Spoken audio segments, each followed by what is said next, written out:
Samantala, mahigit 1,000 kumpanya ang nagpahayag ng suporta sa kampanya ng pamahalaan laban sa katiwalian.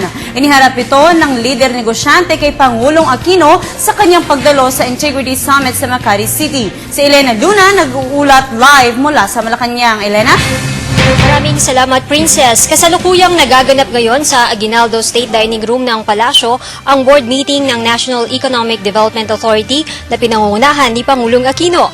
Bago ito, nagpunta ng Makati ang Pangulo para dumalo sa Integrity Summit. Positibong tumutugon ang ekonomiya ng bansa sa kultura ng integridad o katapatan na isinusulong ng gobyerno katuwang ang pribadong sektor. Sa pagharap ni Pangulong Aquino sa ginaganap na Integrity Summit sa Makati City, sinabi niya ang paglago ng mga numero pabor sa Pilipinas.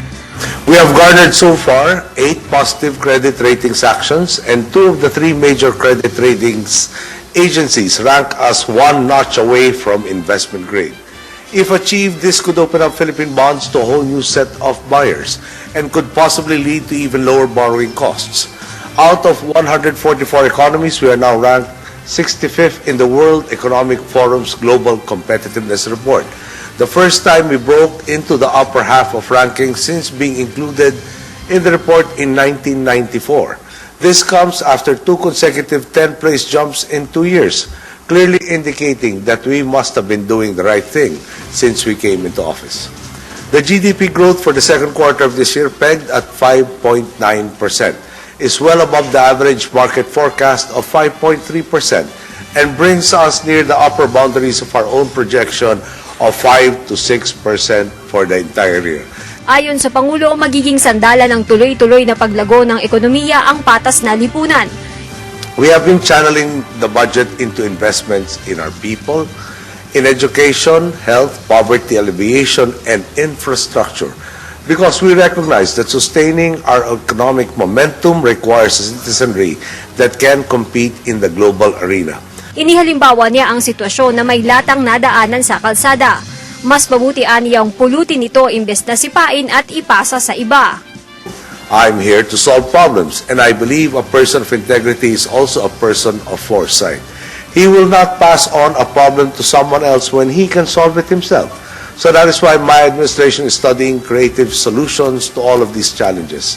And hopefully, we can find a way to make these problems gone in the shortest possible time without burdening our taxpayers unreasonably.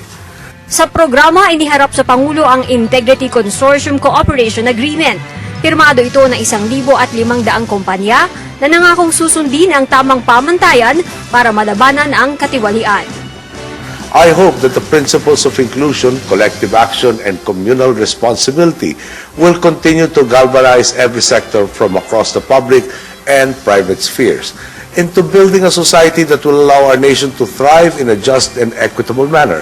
And I hope that whoever stands on this podium in the future will be a person of foresight, someone who definitely will not kick the can down the road, someone who will solve problems, someone who will fortify the culture of integrity that we are building now. Maghapon, Princess, ang Integrity Summit na nagaganap sa Makati City. Ngayong hapon, haharap sa may 500 participants sina Budget Secretary Florencio Abad at BIR Commissioner Kim Jacinto Henares. Ang huli naman nilang keynote speaker ay ang Supreme Court Chief Justice na si Maria Lourdes Sereno na magsasalita tungkol sa mga panukalang reforma sa hudikatura. At yan ang balita mula dito sa Malacanang sa tulong ng RTVM. Ako si Elena Luna para sa Telebisyon ng Bayan.